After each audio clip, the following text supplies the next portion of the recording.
What the? Bro, you ain't tripping, bro. There's a grid in the sky, bro. What way, bro? What the?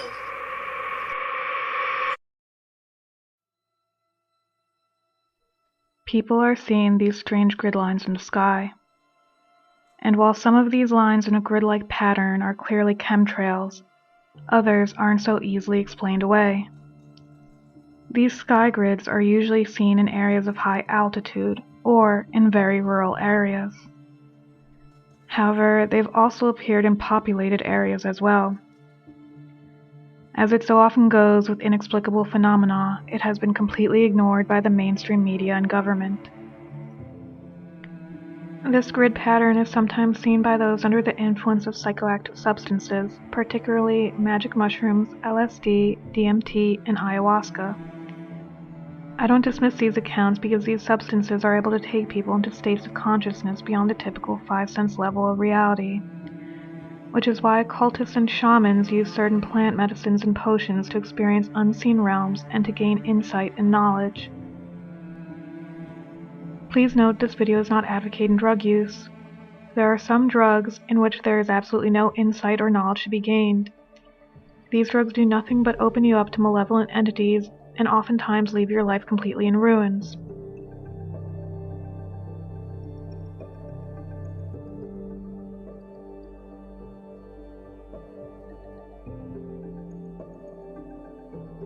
According to artist Alex Gray, who's known for creating spiritual and psychedelic paintings, he saw a quote-unquote infinite regress of electric grids emanating from his mind that spanned out into the horizon into space. He saw this grid after taking LSD. This is important because he mentions that the grid is emanating from him, or rather his consciousness, meaning that his consciousness, or rather the collective consciousness of us all, is responsible for keeping this grid in place. Keep this in mind as we will expound on this more later on. It is also relevant to point out that many of the comments on Gray's post also mentioned that they had seen the grid as well, usually either while meditating or on some psychedelic substance. In fact, seeing the sky grid while on psychedelic drugs is an extremely common occurrence, and you won't have to look hard to find these accounts. Nevertheless, most people write these experiences off as nothing more than drug-induced hallucinations, which is understandable since most people don't understand how these substances can allow you to access unseen realms, which are always there, but we usually aren't able to see. But here's the thing. This strange grid in the sky has been seen by people who are completely sober as well, and not under the influence of anything. In fact, on Reddit alone, there are many accounts of people all over the world seeing this grid, most of whom are completely confused as to what they are seeing. And even stranger still, this phenomenon has been caught on video, making its existence undeniable. So, what is this bizarre grid pattern in the sky?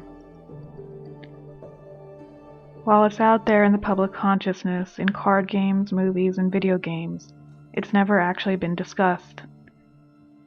It's the concept of soul traps, or more specifically in this case, the soul net.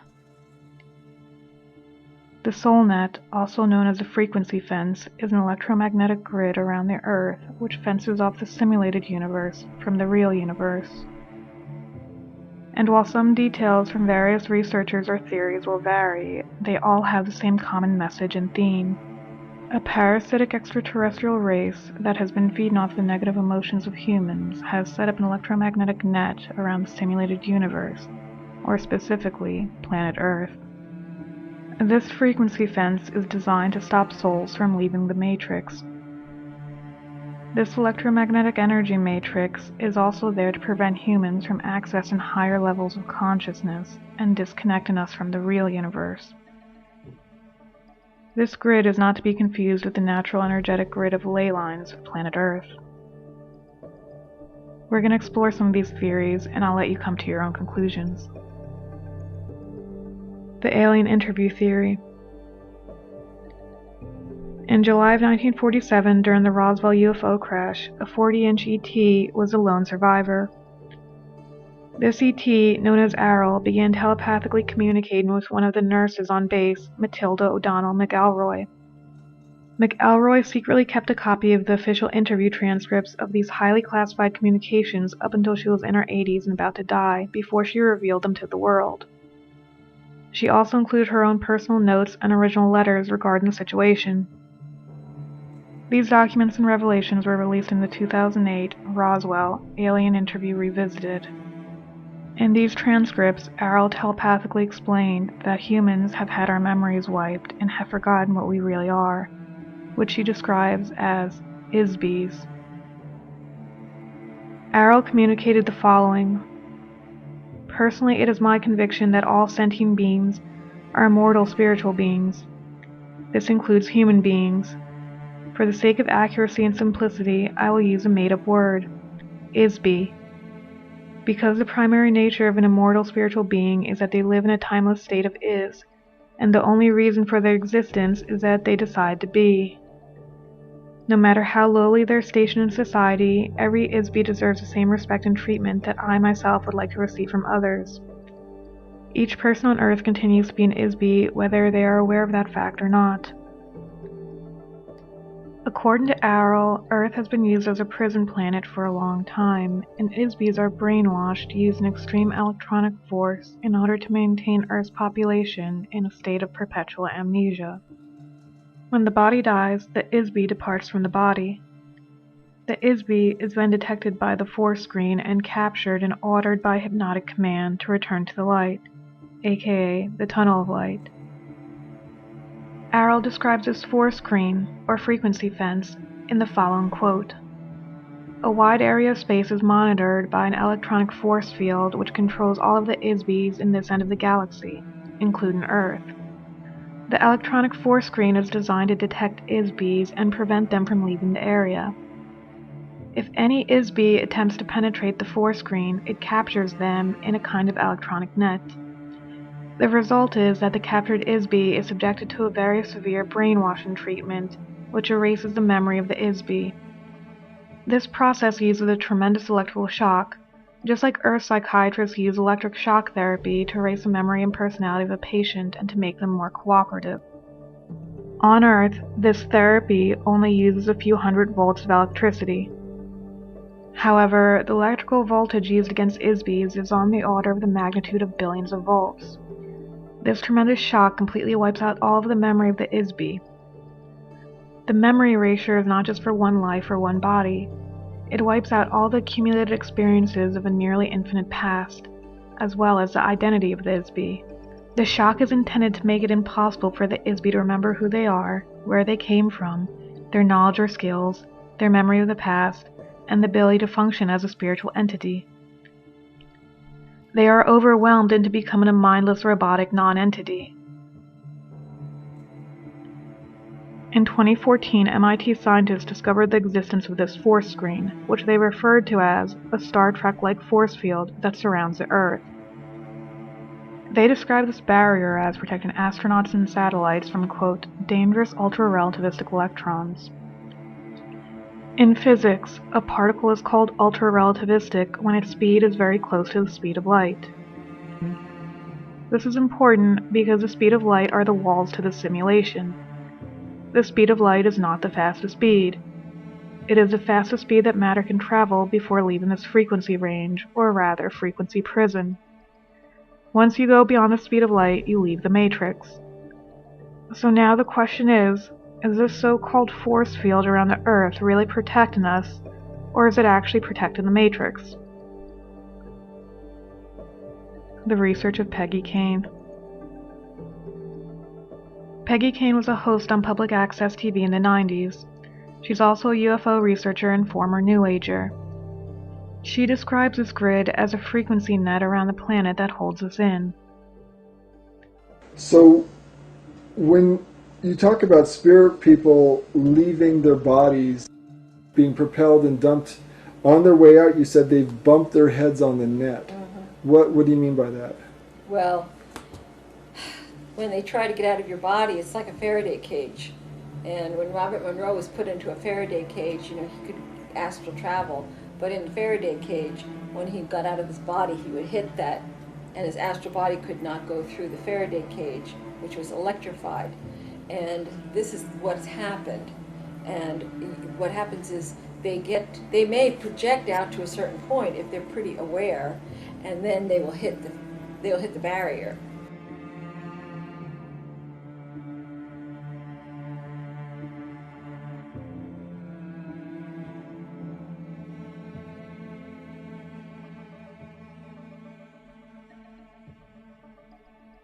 The channeled information of Barbara Marciniak. While I'm always wary of channeled information in general, as it's impossible to know who the channeler is communicating with, or if they're even channeling at all. However, I found the following information noteworthy. Back in the early 1990s, Barbara Marciniak claimed to have channeled the following information from a collective of extraterrestrials known as the Pleiadians. According to Marciniak, the Pleiadians communicated that something like an electrical fence, frequency fence, was put around the planet, similar to the electrical fences we use here on Earth to keep animals contained. Marciniak wrote that the Pleiadians she channeled stated that this frequency fence was put up by reptilians who had rearranged the DNA of humans to limit our field's frequency band so they can feed off of our negative emotions. This frequency fence around the Earth also made it difficult for frequencies of light and frequencies of information to penetrate.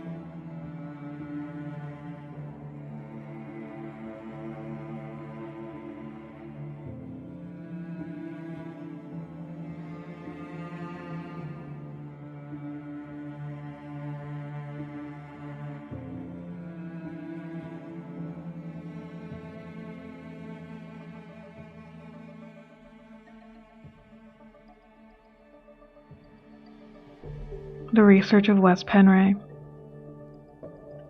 According to the Wes Penray theory, we are spiritual beings that were manipulated into entering these physical and dense vessels that we call human bodies.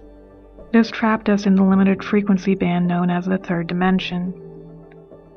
Once we were locked into this frequency, we got trapped in a hologram created by an extraterrestrial group, most commonly known as the Anunnaki, but which he refers to as the Alien Invader Force, or AIF for short.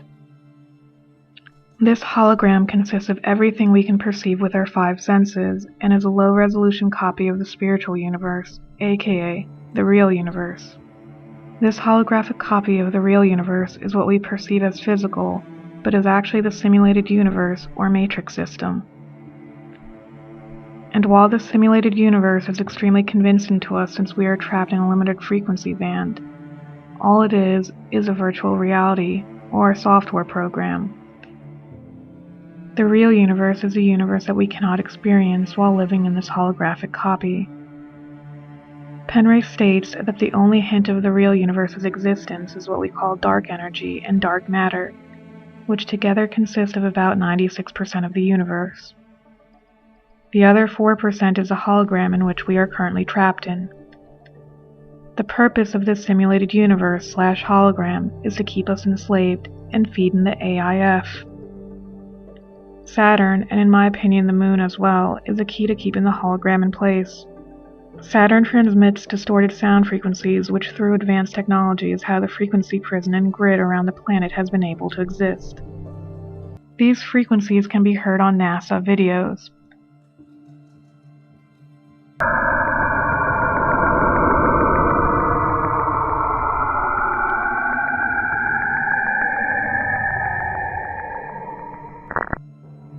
However, because some humans have been raising our consciousness to a level where we partly vibrate outside the limited frequency band we call the third dimension, there are now holes in this frequency fence.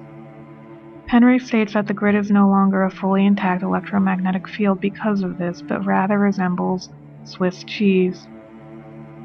These holes in the grid act like portals which take us directly out of the matrix and into the real universe, escaping through the holes in the net.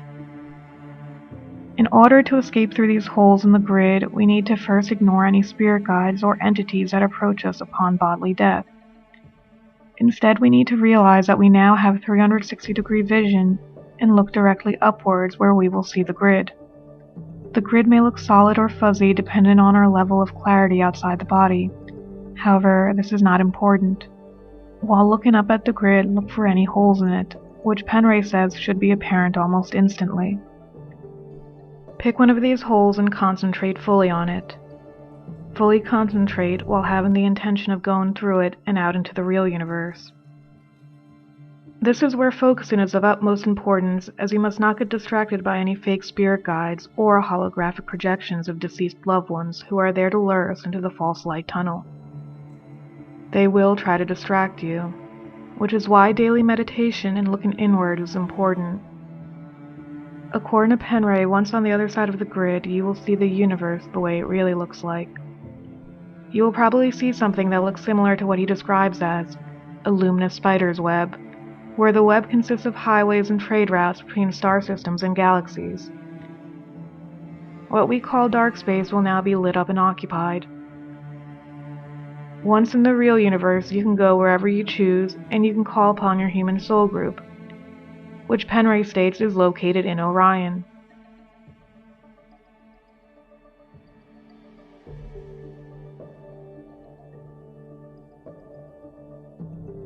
So now the obvious question is, if the AIF is aware of these holes, and they must be, why aren't these holes actively being repaired? Penray answers this by saying that the AIF didn't anticipate humans discovering what these holes in the grid actually were, and where they lead to. And even if they are repairing the holes in the grid, as more humans are waking up and the level of our collective consciousness rises, these holes will remain intact, or new holes will form. In addition, they know that people are going to do what's most familiar to them, and that is following a fake spirit guide or deceased loved one into the tunnel of light and getting recycled again. He compares this to a bird that has been caged all its life, but will stay in the cage, even when the door of the cage has now been opened.